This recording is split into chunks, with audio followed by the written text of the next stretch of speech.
Assalamualaikum dan salam sejahtera. Bersama saya hari ini Cikgu Siti Aini Murshidah binti Syamsuddin, dan kali ini kita akan mempelajari untuk subjek pendidikan sains sosial dan alam sekitar bagi tingkatan 4, KSSM Pendidikan Khas, dan topik yang akan kita pelajari pada hari ini adalah Unit 1 Manusia.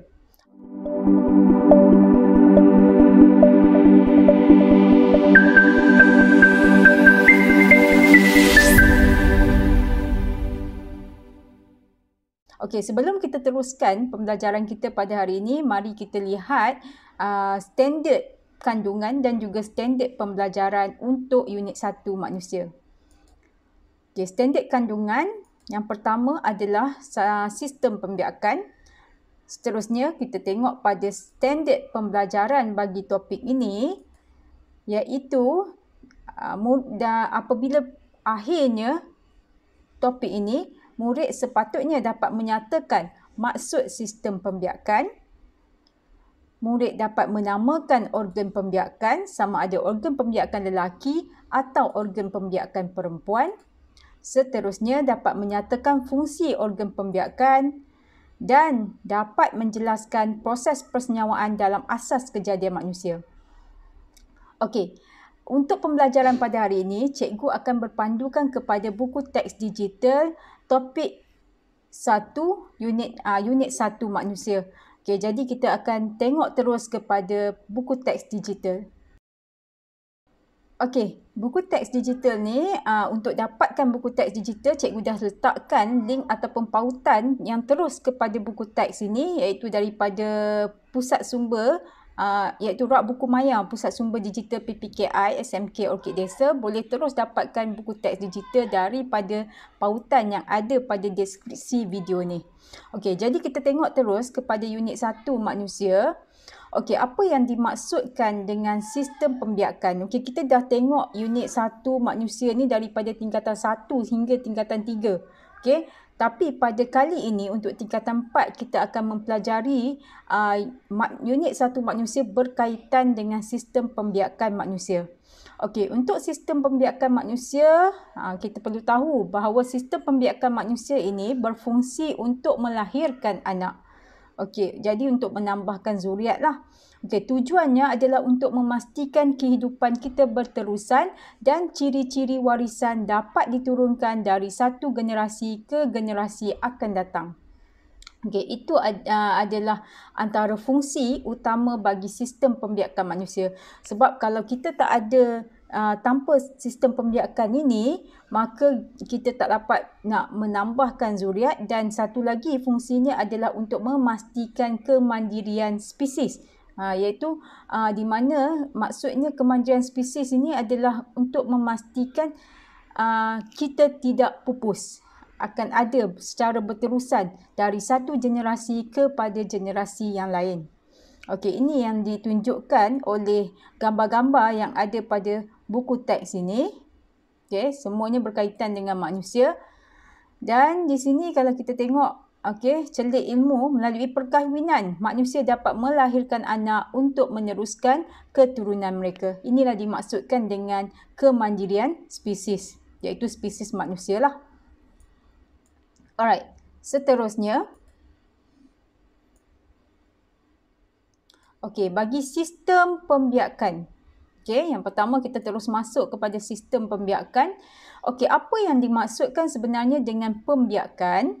Okey, pembiakan ini sebenarnya bermaksud proses membiak untuk menghasilkan anak bagi memastikan sesuatu spesies tidak pupus, dan kaedah pembiakan manusia ialah pembiakan seks. Okey, jadi manusia ini dia ada dua jenis pembiakan, iaitu pembiakan seks dan juga pembiakan aseks. Tetapi pembiakan yang memerlukan jantan dan betina ataupun lelaki dan perempuan kita namakan sebagai pembiakan seks. Dan pembiakan aseks adalah pembiakan yang tidak memerlukan pasangan, iaitu induk jantan dan juga induk betina, ataupun induk lelaki dan juga induk perempuan. Okey. Okey, seterusnya kita tengok proses ini melibatkan percantuman dua sel pembiakan yang setiap satunya berasal daripada satu induk jantan dan satu induk betina. Yang ini yang cikgu nyatakan tadi, di mana kalau proses pembiakan seks dia mesti melibatkan pencantuman dua sel pembiakan daripada induk jantan dan juga induk betina. Induk tu apa So induk ni sebenarnya adalah kalau kita ibu bapa kita. Okey. Yang jantan bapa kita lah. Dan juga betina, induk betina adalah daripada ibu kita. Dan ibu dan bapa itu akan menghasilkan sel pembiakan. Okey. Apa pula sel pembiakan? Okey, kita akan tengok seterusnya di sini sistem pembiakan manusia. Okey, first sekali kita akan pelajari sel pembiakan bagi perempuan. Okey. Ni yang bulat ini adalah sel yang kita namakan sebagai sel pembiakan perempuan iaitu ovum. Okey. Bagi sel pembiakan perempuan, ovum, tak dinyatakan di sini. Okey, ovum ini adalah ovum sebenarnya. Okey. Kalau kita perhatikan sel pembiakan perempuan ini iaitu ovum, dia terbahagi kepada beberapa bahagian utama. Okey, yang pertama di bahagian luar sekali, adalah lapisan jelly. Di dalamnya mengandungi sitoplasma dan di bahagian yang paling dalam sekali adalah nukleus. Dan di bahagian nukleus ini akan mengandungi maklumat genetik untuk diturunkan kepada anak dia nanti. Okey. Perhatikan celik ilmu di sini, pembiakan penting untuk menghasilkan generasi baru dan mengelakkan kepupusan spesies. Okey, macam yang cikgu sebut tadilah, kita nak elakkan daripada kepupusan, jadi penting untuk adanya sistem pembiakan manusia. Okey, tadi adalah sistem pembiakan iaitu sel pembiakan perempuan yang dinamakan sebagai ovum. Okey. Jadi yang kedua kita tengok pula sel pembiakan lelaki. Okey, ini adalah sel pembiakan lelaki.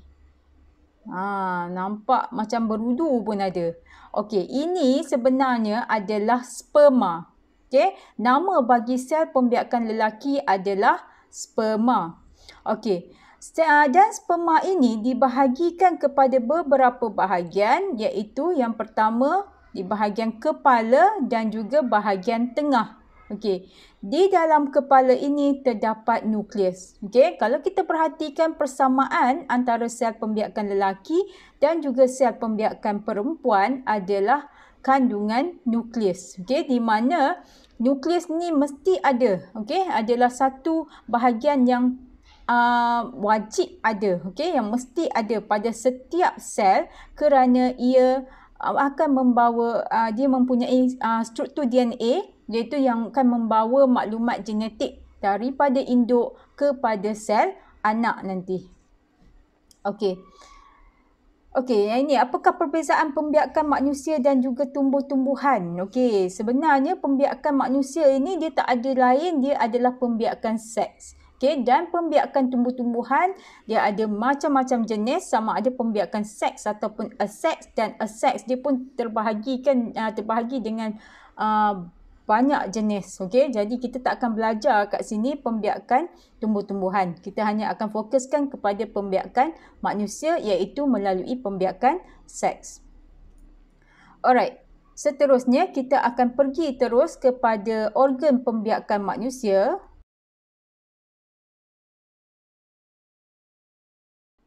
Okey, perhatikan di sini.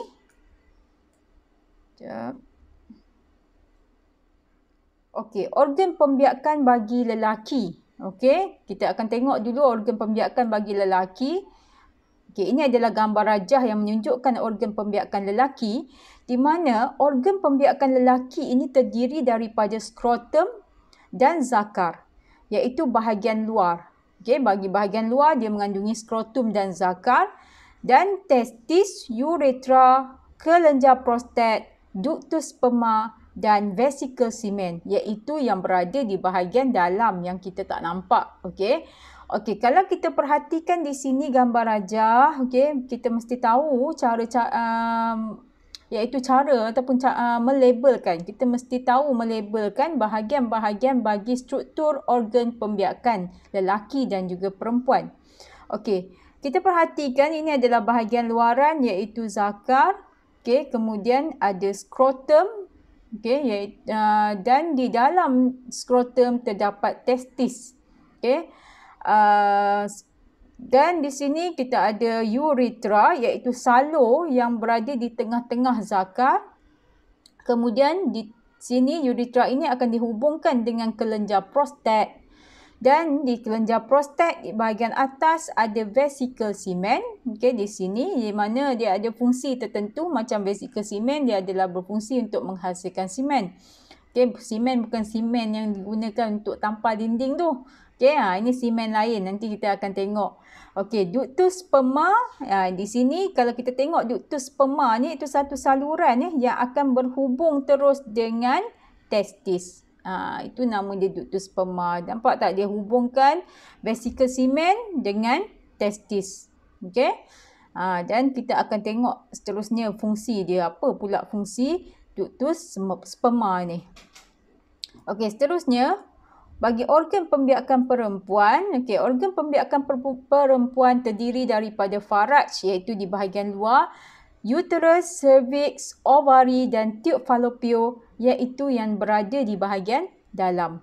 Okey, kalau kita perhatikan di sini, di mana kita kena tahu juga bagaimana cara-cara ataupun bahagian-bahagian struktur-struktur untuk melabelkan setiap struktur ini. Okey, di sini adalah faraj iaitu satu bukaan dekat bahagian bawah, dan di atas faraj adalah cervix. Kemudian dihubungkan dengan di bahagian ini adalah bahagian uterus, di mana kalau kita tengok sebenarnya bayi dia akan berada di bahagian ini. Uterus. Kemudian kita ada tube fallopian, iaitu satu salur yang menghubungkan antara ovari dan juga uterus. Tube fallopian. Dia ada dua di sini, sebelah kanan dan juga sebelah kiri.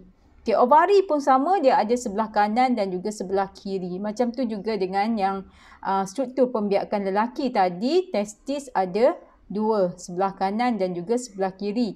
Begitu juga dengan ductus sperma, ada dua lah, sebab dia nak hubungkan dengan testis. Okey, apakah perbezaan organ pembiakan lelaki dan perempuan? Inilah dari segi strukturnya adalah yang membezakan antara organ pembiakan lelaki dan juga organ pembiakan perempuan. Okey, seterusnya. Okey, ini adalah soalan untuk latihan. Bagi latihan ni boleh lihat kepada deskripsi. Kita ada quiz. Di bahagian deskripsi ni cikgu dah letakkan pautan quiz. Jadi murid-murid boleh cuba untuk menjawab quiz ataupun latihan secara online. Setelah siap buat latihan ni, boleh screenshot skor dan hantar kepada guru subjek masing-masing lah. Alright. Jadi ini latihan ini kita tengok pada pautan nantilah. Macam tu juga dengan latihan ini. Kita akan teruskan kepada topik seterusnya. Muka surat seterusnya.